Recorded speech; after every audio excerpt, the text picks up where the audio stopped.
Welcome to Dead House. Look alive! Amanda and Josh think the old house they have just moved into is weird, spooky, possibly haunted, and the town of Dark Falls is pretty strange too. But their parents don't believe them. You'll get used to it, they say. Go out and make some new friends. So Amanda and Josh do. But these new friends are not exactly what their parents had in mind, because they want to be friends forever. Stay out of the basement. Live plants. Dead people. Dr. Brewer is doing a little plant testing in his basement. Nothing to worry about. Harmless, really. But Margaret and Casey Brewer are worried about their father, especially when they meet some of the plants he is growing down there. Then they notice that their father is developing plant-like tendencies. In fact, he is becoming distinctly weedy and seedy. Is it just part of their father's harmless experiment? Or has the basement turned into another little shop of horrors? Monster blood, blood everywhere. While staying with his weird great-aunt Catherine, Evan visits a funky old toy store and buys a dusty can of monster blood. It's fun to play with at first, and Evan's dog, Trigger, likes it so much he eats some.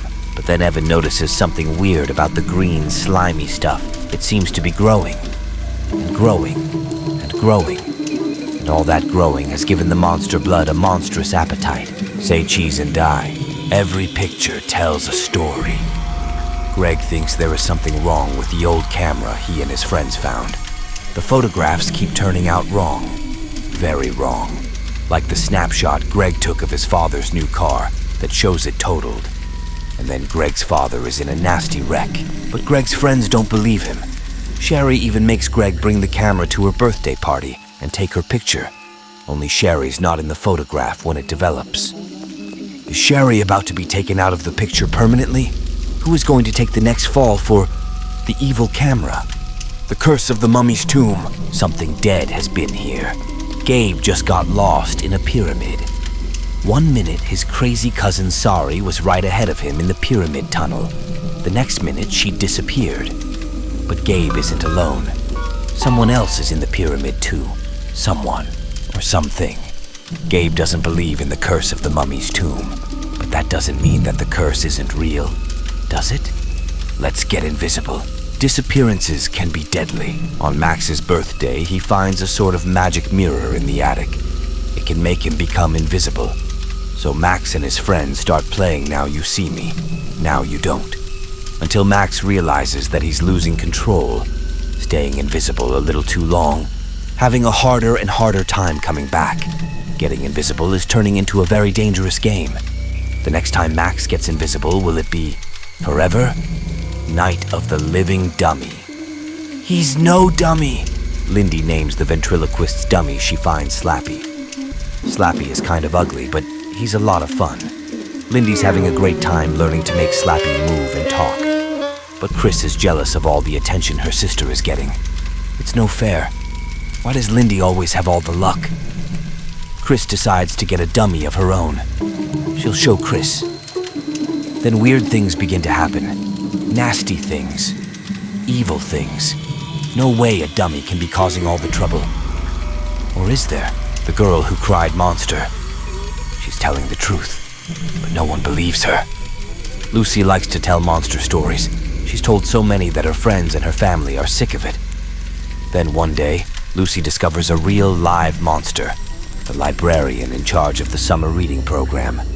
Too bad Lucy's told so many monster tall tales. Too bad no one believes a word she says. Too bad the monster knows who she is and is coming after her next. Welcome to Camp Nightmare. Those scary stories about camp are all coming true. The food isn't great. The counselors are a little strange, and the camp director, Uncle Al, seems sort of demented. Okay, so Billy can handle all that. But then his fellow campers start to disappear. What's going on? Why won't his parents answer his letters? What's lurking out there after dark? Camp Night Moon is turning into Camp Nightmare, for real. And Billy might be next. The ghost next door. Welcome. How come I've never seen you before? Hannah's neighborhood has just gotten a little weird, ever since that new boy moved in next door. But when did he move in? Wasn't the house empty when Hannah went to sleep the night before? Why does it still look so deserted? She's not getting any answers from her new neighbor. He just keeps disappearing in the oddest ways. And he's so pale. Is Hannah being haunted by the ghost next door? The haunted mask, face to face with a nightmare. How ugly is Carly Beth's Halloween mask? It's so ugly that it almost scared her little brother to death. So terrifying that even her friends are totally freaked out by it. It's the best Halloween mask ever. It's everything Carly Beth hoped it would be. And more. Maybe too much more. Because Halloween is almost over. And Carly Beth is still wearing that special mask. Be careful what you wish for. Make a wish. Samantha Bird is a klutz, an accident waiting to happen. She's the laughingstock of the girls' basketball team, and that means rotten Judith Bellwood is making her life miserable on and off the court. But everything is about to change.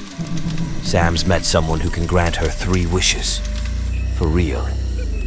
Too bad Sam wasn't careful what she wished for, because her wishes are coming true, and they're turning her life into a living nightmare. Piano lessons can be murder. Practice till you drop, dead.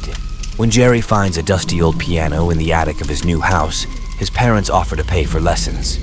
At first, taking piano seems like a cool idea. But there's something creepy about Jerry's piano teacher, Dr. Shriek. Something really creepy. Something Jerry can't quite put his finger on. Then Jerry hears the stories. Terrifying stories. About the students at Dr. Shriek's music school. Students who went in for a lesson and never came out. The werewolf of Fever Swamp. What big teeth you have. There's something horrible happening in Fever Swamp. Something really horrible. It started with the strange howling at night. Then there was the rabbit, torn to shreds. Everyone thinks Grady's new dog is responsible. After all, he looks just like a wolf. And he seems a little on the wild side. But Grady knows his dog is just a regular old dog. And most dogs don't howl at the moon, or disappear at midnight, or change into terrifying creatures when the moon is full. Or do they? You can't scare me! It's gonna be a scream!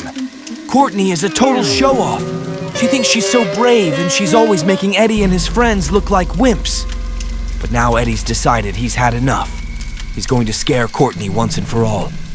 And he's just come up with the perfect plan. He's going to lure Courtney down to Muddy Creek. Because Eddie knows Courtney believes in that silly rumor about the monsters. Mud monsters that live in the creek. Too bad Eddie doesn't believe the rumor. Because it just might be true. One day at Horrorland. Welcome to the next ride. Might be their last. The Morris family got lost trying to find Zoo Gardens theme park. But that's okay. They found another amusement park instead. It's called Horrorland. In Horrorland, there are no crowds, no lines, and the admission is free. It seems like a pretty cool place. But that was before that heart-stopping ride on the Deadly Doom slide, and that terrifying experience in the House of Mirrors. Because there's something weird about the rides in Horrorland. Something a little too creepy, a little too real. Why I'm afraid of bees. Right brain, wrong body. Gary Lutz needs a vacation from himself. Bullies are constantly beating him up. His only friend is his computer. Even his little sister doesn't like him. But now Gary's dream is about to come true. He's going to exchange bodies with another kid for a whole week. Gary can't wait to get a new body until something horrible happens. And Gary finds out his new body isn't exactly human. Monster Blood 2. It's back! Evan Ross can't stop thinking about Monster Blood and what happened last summer. It was so horrible, so terrifying. Too bad Evan's science teacher doesn't believe him. Now he's stuck cleaning out the hamster's cage as punishment for making up stories. Then Evan's friend Andy comes to town, and things go from bad to worse. Because Andy's got a present for Evan. It's green and slimy, and it's starting to grow. Deep trouble. Don't go in the water. Billy and his sister Sheena are visiting their Uncle Dr. Deep on a tiny Caribbean island. It's the perfect place to go exploring underwater, and Billy's ready for an adventure. There's only one rule to remember. Stay away from the coral reefs. Still, the reefs are so beautiful, so peaceful. Billy can't resist. But he's not alone in the water. Something's lurking deep below the surface. Something dark and scaly. Something that's half human, half fish. The scarecrow walks at midnight. They're alive. Jody loves visiting her grandparents' farm. Okay, so it's not the most exciting place in the world. Still, Grandpa tells great scary stories, and Grandma's chocolate chip pancakes are the best. But this summer, the farm has really changed. The cornfields are sparse. Grandma and Grandpa seem worn out, and the single scarecrow has been replaced by 12 evil-looking ones. Then one night, Jody sees something really odd. The scarecrows seem to be moving, twitching on their stakes, coming alive. Go eat worms! They're creepy and they're crawly. They're totally disgusting. Obsessed with worms? That's putting it mildly. Todd is so fascinated with worms, he keeps a worm farm in his basement. Most of all, Todd loves torturing his sister and her best friend with worms, dropping them in their hair, down their backs, until one day, after cutting a worm in half, Todd notices something strange. The rest of the worms seem to be staring at him. Suddenly, worms start showing up in the worst places for Todd. In his bed, in his homework, even in his spaghetti. What's a worm lover to do when his own worms are starting to gross him out? Ghost Beach. Do you believe in ghosts? Jerry can't wait to explore the dark, spooky old cave he found down by the beach. Then the other kids tell him a story. A story about a ghost who lives deep inside the cave. A ghost who is 300 years old. A ghost who comes out when the moon is full. A ghost who is haunting the beach. Just another stupid ghost story, right? Return of the Mummy. Dead or alive. After last year's scary adventure, Gabe's a little nervous about being back in Egypt. Back near the ancient pyramids. Back where he saw all those creepy mummies. Then he learns about an Egyptian superstition. A secret chant that is supposed to bring mummies to life. Gabe's uncle says it's just a hoax. But now it sounds like something's moving in the mummy's tomb. No way a couple of dumb words can wake the dead. Can they? Phantom of the auditorium. Lights, curtain. Phantom. Brooke's best friend, Zeke, has been given the lead role in the school play, The Phantom. Zeke's totally into it. He loves dressing up in the grotesque Phantom costume and scaring the other members of the cast. Brooke thinks Zeke's getting a little too into it, but then really scary things start happening. A message appears on a piece of scenery. The Phantom strikes. A stage light comes crashing down. Is someone trying to ruin the play? Or is there really a phantom living under the stage? Attack of the Mutant. Read at your own risk. Skipper Matthews has an awesome comic book collection. His favorite one is called The Masked Mutant. It's about an evil supervillain who's out to rule the universe. Skipper can't get enough of the mutant. Until one day, he gets lost in a strange part of town and finds a building that looks exactly like the mutant's secret headquarters. A building that appears and disappears. Has Skipper read one too many comic books? Or does the masked mutant really live in Riverview Falls? My hairiest adventure. He's having a really bad hair day. Larry Boyd just found the coolest thing in the trash. It's an old bottle of Instatan. Rub on a dark suntan in minutes. That's what the label says. So Larry and his friends do. But nothing much happens. Until Larry notices the hair. Dark, spiky hair growing on his hands and face. Really gross, shiny hair. Hair that keeps growing back even after he shaves it off. A night in Terror Tower. All locked up and no place to go.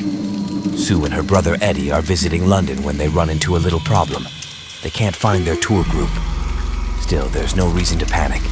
No way their tour guide would just leave them. All alone. In a gloomy old prison tower. No way they'd get locked inside. After dark. With those eerie sounds. And a strange dark figure who wants them. Dead. The cuckoo clock of doom. Don't beat the clock! Tara the Terrible. That's what Michael Webster calls his bratty little sister. She loves getting Michael in trouble, making his life miserable. Things couldn't get any worse. Then Mr. Webster brings home the antique cuckoo clock. It's old, it's expensive, and Mr. Webster won't let anyone touch it. Poor Michael. He should have listened to his dad, because someone put a spell on the clock, a strange spell, a dangerous spell, and now Michael's life will never be the same again. Monster Blood 3. It's the slime that never dies. Evan can't stand babysitting his genius cousin, Kermit. Kermit refuses to play video games. He won't even play Frisbee. All he likes to do is hang out in the basement doing strange experiments and playing mean practical jokes on Evan and his friend Andy. But now Andy's found something that will teach Kermit a lesson once and for all. It's green, it's slimy, and it comes in a can marked Monster Blood. It came from beneath the sink. Their luck's about to go down the drain. Kat and her brother Daniel are so lucky. They just moved to a new house with tons of rooms, 2 balconies, and a lawn the size of a football field. But all that good luck is about to run out. Because there's something really evil living in their new house. Something that's moving, watching, waiting. Something that comes from beneath the kitchen sink. Night of the Living Dummy 2. You can't teach an old dummy new tricks. Amy's ventriloquist dummy Dennis keeps losing his head, for real. So Amy begs her family for a new dummy. That's when her dad finds Slappy in a local pawn shop. Slappy's kind of ugly, but Amy's having fun practicing her new routine. Then horrible things start happening. Horrible, nasty things, just like what happened the first time. Because there's something odd about Slappy. Something not quite right. Something evil. The barking ghost. It's a doggone nightmare. Scared of his own shadow. That's what everyone says about Cooper Holmes. But when the Holmeses move into a new house deep in the woods, scary things really do start happening. Problem is, no one believes a scaredy cat like Cooper. But then no one else heard the bone-chilling barking late at night, or ran into 2 evil-looking dogs who disappeared into thin air.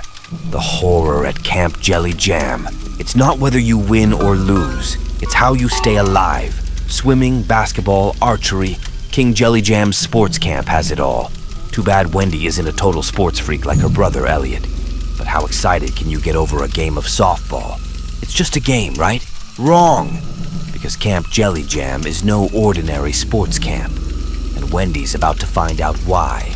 Why the counselors seem a little too happy, a little too obsessed with winning, and why the ground is always rumbling late at night. Revenge of the Gnomes! Someone's been stalking in my garden! 2 pink flamingos, a whole family of plaster skunks. Joe Burton's dad loves those tacky lawn ornaments, but then he brings home 2 ugly lawn gnomes, and that's when the trouble starts. Late at night, when everyone's asleep, someone's creeping in the garden, whispering nasty things, smashing melons, squashing tomatoes. No way 2 dumb old lawn ornaments could be causing all the trouble. Is there? A shocker on Shock Street. Talk about shock treatment. Erin Wright and her best friend Marty love horror movies, especially Shocker on Shock Street movies. All kinds of scary creatures live on Shock Street. The Toadinator, Ape Face, the Mad Mangler. But when Erin and Marty visit the new Shocker Studio theme park, they get the scare of their lives. First, their tram gets stuck in the Cave of the Living Creeps. Then they're attacked by a group of enormous praying mantises. Real life is a whole lot scarier than the movies. But Shock Street isn't really real, is it? The Haunted Mask 2. Just call him Prune Face. Steve Boswell will never forget Carly Beth's Halloween mask. It was so gross, so terrifying. But this year, Steve wants to have the scariest costume on the block. So he gets a mask from the same store where Carly Beth got hers. It looks like a creepy old man, with stringy hair, a wrinkled face, and spiders crawling out of the ears. Steve's definitely got the scariest mask around. Too bad he's starting to feel so old, and so tired, and so evil. The Headless Ghost. They've got a real head start. Everyone knows about Hill House. It's the biggest tourist attraction in town. That's because it's haunted. Haunted by the ghost of a 13-year-old boy. A boy with no head. Dwayne and Stephanie love Hill House. It's dark and creepy and totally scary. Still, they've never actually seen the ghost. Until the night they decide to go on a search. A search for his head. The abominable snowman of Pasadena. Forget Frosty. Jordan Blake and his sister Nicole are sick of the hot weather in Pasadena. Just once they'd like to have a real winter with real snow. And then it happens. The Blakes are off to Alaska. Seems that Mr. Blake has been asked to photograph a mysterious snow creature there. Poor Jordan and Nicole. They just wanted to see snow. But now they're being chased by a monstrous creature. A big furry-faced creature known as the Abominable Snowman. How I got my shrunken head. 2 heads are better than 1.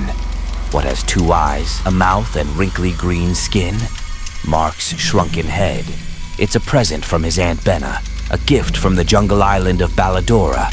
Mark can't wait to show the kids at school his shrunken head. It's so ugly, so gross, so awesome. But late one night the head starts to glow, because it's no ordinary head. It gives Mark a strange power, a magical power, a dangerous power. Night of the Living Dummy 3. When dummies speak, everybody listens. Trina Odell's dad used to have a ventriloquist act. That's why he has all those dummies in the attic. He calls it his dummy museum. There's a dummy with freckles, and one with a sneer just like Rocky. Trina and her brother Dan think the dummies are pretty cool, but now there are voices in the attic, and dummies keep showing up in the strangest places. No way those dummies could be alive, right? Bad Hair Day. Pick a scare, any scare. Trick cards, floating scarves, disappearing doves. Tim Swanson loves magic tricks. Someday he wants to be a real magician, just like his all-time favorite hero, Amazo. But then Tim goes to Amazo's show, and he finds out his idol is a total grump. That's when Tim decides to steal the bag of tricks. Amazo's bag of secret tricks, scary tricks, the one with the multiplying red balls, and all those hissing snakes. Egg monsters from Mars. Which came first, the monster or the egg? An egg hunt. That's what Dana Johnson's bratty little sister Brandy wants to have at her birthday party. And whatever Brandy wants, Brandy gets. Dana's not big on egg hunts, but that was before he found the egg. It's not like a normal egg. It's about the size of a softball. It's covered with ugly blue and purple veins. And it's starting to hatch. The beast from the east. Every beast for himself. Ginger Wald and her identical twin brothers, Nat and Pat, are lost in the woods. No problem. After all, Ginger did go to that stupid nature camp. Still, there's something odd about this part of the woods. The grass is yellow, the bushes are purple, and the trees are like skyscrapers. Then Ginger and her brothers meet the beasts. They're big, blue, furry creatures, and they want to play a game. The winners get to live. The losers get eaten. Say cheese and die. Again. Picture perfect nightmare. Sour ball. That's what Greg calls his English teacher, Mr. Sour. He's a real grouch, and now he just gave Greg a big fat F on his oral report. He didn't believe Greg's story about the camera Greg found last summer, about the pictures it took, about the evil things that happened. Poor Greg. He just wanted to prove old Sourball wrong. But now that he's dug up the camera, bad things are happening. Really bad things, just like the first time. Ghost Camp. The joke's on them. Harry and his brother Alex are dying to fit in at Camp Spirit Moon. But the camp has so many weird traditions, like the goofy camp salute, the odd camp greeting, and the way the old campers love to play jokes on the new campers. Then the jokes start to get really serious, really creepy, really scary. First a girl sticks her arm in the campfire, then a boy jams a pole through his foot. Still, they're just jokes, right?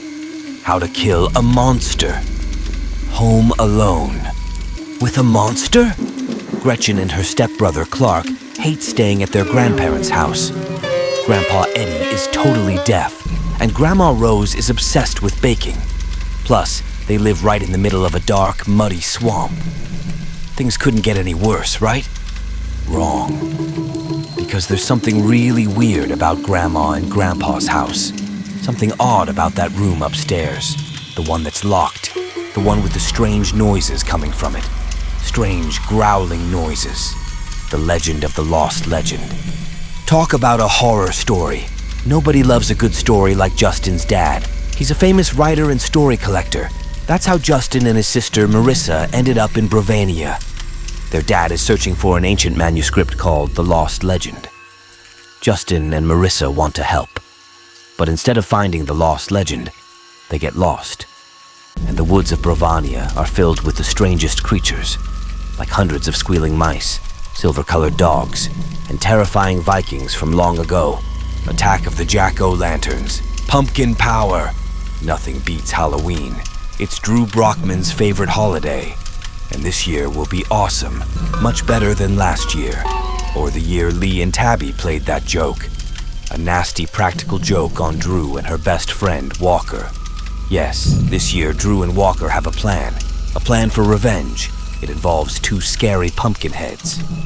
But something's gone wrong, way wrong, because the pumpkin heads are a little too scary, a little too real, with strange hissing voices and flames shooting out of their faces. Vampire breath. He's a dentist's nightmare. Tough. That's Freddie Martinez and his friend Kara. They're not afraid of anything. But that was before they went exploring in Freddie's basement. Before they found the secret room. Before they found the bottle of vampire breath. Poor Freddie and Kara. They should have never opened that bottle of vampire breath, because now there's a vampire in Freddie's basement. And he's very, very thirsty. Calling all creeps. Reach out and scare someone. Ricky Beamer is furious when he gets kicked off the school paper. So he decides to play a joke on Tasha, the bossy editor-in-chief. Just a little joke. Harmless, really. After school one day, he sticks a message in the paper. If you're a creep, call Tasha after midnight, it reads. But somehow Ricky's message gets messed up, and now he's getting calls. Strange calls from kids who say they are creeps. Creeps with scaly purple skin and long, sharp fangs. Beware the snowman! No melting allowed! Jacqueline used to live with her Aunt Greta in Chicago, but not anymore. They've moved to a place called Sherpia. It's a tiny village on the edge of the Arctic Circle. Jacqueline can't believe she's stuck out in Nowheresville. No movie theaters, no malls, no nothing. Plus, there's something really odd about the village. At night, there are strange howling noises. And in front of every house, there's a snowman. A creepy snowman with a red scarf, a deep scar on his face, and a really evil smile. How I learned to fly. He's got his head in the clouds. For real, Wilson Schlame loves to make Jack Johnson feel like a total loser, and Jack's had it. That's how he ended up down at the beach. In a creepy, old abandoned house. In the dark. Trying to hide from Wilson. But everything is about to change. Because Jack just dug up the coolest book. It's called Flying Lessons. It tells how humans can learn to fly, poor Jack. He wanted to get back at Wilson. But now that Jack's learned how to fly, things down on Earth are getting really scary. Chicken. Don't call them chicken legs. Everyone in Goshen Falls knows about Weird Vanessa. She dresses all in black, wears black lipstick, and puts spells on people. At least that's what they say. Crystal and her brother Cole know you can't believe everything you hear. But that was before they made Vanessa mad. Before she whispered that strange warning. Chicken. Because now something really weird has happened. Crystal's lips have turned as hard as a bird's beak. And Cole has started growing ugly white feathers all over his body. Don't go to sleep. It's a no-snooze situation. Matt hates his tiny bedroom. It's so small it's practically a closet. Still, Matt's mom refuses to let him sleep in the guest room. After all, they might have guests, someday, or year. Then Matt does it, late one night, when everyone's in bed. He sneaks into the guest room and falls asleep. Poor Matt. He should have listened to his mom, because when Matt wakes up, his whole life has changed, for the worse. And every time he falls asleep, he wakes up in a new nightmare. The blob that ate everyone. Read it and scream. A famous horror writer. That's what Zachy Bosham wants to be. He's writing a story about a giant blob monster, a pink slimy creature who eats up an entire town. Then Zachy finds the typewriter in a burned-down antique store. He takes it home and starts typing. But there's something really odd about that typewriter. Something really dangerous. Because now every scary word Zachy writes is starting to come true. The curse of Camp Cold Lake. Sink or sink. Camp is supposed to be fun, but Sarah hates Camp Cold Lake. The lake is gross and slimy, and she's having a little trouble with her bunkmates. They hate her. So Sarah comes up with a plan. She'll pretend to drown, then everyone will feel sorry for her. But things don't go exactly the way Sarah planned, because down by the cold, dark lake, someone is watching her, stalking her, someone with pale blue eyes and a see-through body. My best friend is invisible. He's out of sight. For real. Sammy Jacobs is into ghosts and science fiction. Not exactly the smartest hobby, at least not if you ask Sammy's parents. They're research scientists, and they only believe in real science. But now Sammy's met someone who's totally unreal. He's hanging out in Sammy's room and eating his cereal at breakfast. Sammy's got to find a way to get rid of his new friend. Only problem is, Sammy's new friend is invisible. Deep trouble, too. The fish are biting everyone. Billy Deep and his sister Sheena are spending another summer in the Caribbean on their uncle's totally cool floating lab. The weather is beautiful, and there are lots of neat places to go swimming and snorkeling. Billy and Sheena are great swimmers, but even great swimmers get into trouble, especially this year. This year, there's something really scary going on under the sea. The fish all seem to be growing, bigger and bigger, into monster-sized sea creatures, with monster-sized appetites. The haunted school. He's hearing voices from another world. Tommy Fraser's dad just got married. Now Tommy's got a new mom, and he's going to a new school, Bell Valley Middle School. Tommy doesn't hate school, but it's hard making friends, and his new school is so big, it's easy to get lost. Which is exactly what happens. Tommy gets lost in a maze of empty classrooms, and that's when he hears the voices. Kids' voices crying for help. Voices coming from behind the classroom walls. Werewolf skin. It's a full moon. Do you know where your werewolf is? Picture this, Alex Hunter, photography freak, hanging out in Wolf Creek. Who lives in Wolf Creek? Alex's Uncle Colin and Aunt Marta. They're professional photographers. Uncle Colin and Aunt Marta are pretty cool. They only have 2 requests. Don't go into the woods late at night. And stay away from the creepy house next door. Poor Alex. He just wanted to take a couple of pictures. But now he's about to find out the secret of Wolf Creek. Late one night, when the moon is full. I live in your basement. He's got the basement blues. Don't do this! Watch out for that! Marco's mom thinks the whole world is a danger zone. She won't even let Marco play softball. But Marco just wants to have fun, so he sneaks off to a game, and that's when it happens. He gets hit in the head with a baseball bat. Now things are getting really fuzzy, really scary, because when Marco gets home, he gets the strangest call from someone who says he lives in Marco's basement. Monster Blood 4! It's 4 times as evil! Evan Ross can't forget about Monster Blood. The evil green slime that never stops growing. It can turn ordinary pets into ferocious animals and 12-year-old kids into freakish giants. But now there's a new kind of monster blood in town. It comes in a can just like the others. Only difference is this slime is blue instead of green. And instead of just growing, it's multiplying into terrifying blue creatures with razor-sharp teeth.